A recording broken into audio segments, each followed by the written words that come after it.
دوستو، سردیوں کی آمد ہے اور سردیوں میں جو عموماً بلغمی کھانسی عام لوگوں میں ہوتی ہے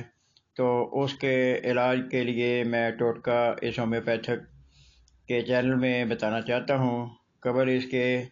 آپ سے یہ بھی درخواست ہے کہ آپ میرے چینل کو سبسکرائب ضرور کریں، لائک اور شیئر کریں۔ تو آئیے میں بتاتا ہوں کہ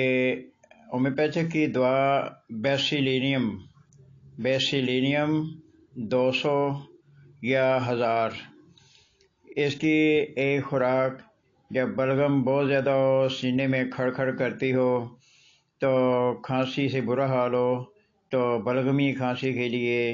یہ اس کی ہفتہ میں ایک خوراک خواہ 200 میں لے لیں خواہ 1000 میں لے لیں، تو 2-3 خوراکیں لینے سے ہفتہ وار آپ کی بلغمی کھانسی ٹھیک ہو جائے گی، آپ کو سکون آ جائے گا۔ تو اگلی ویڈیو تک کے لیے آپ سے اجازت چاہتا ہوں۔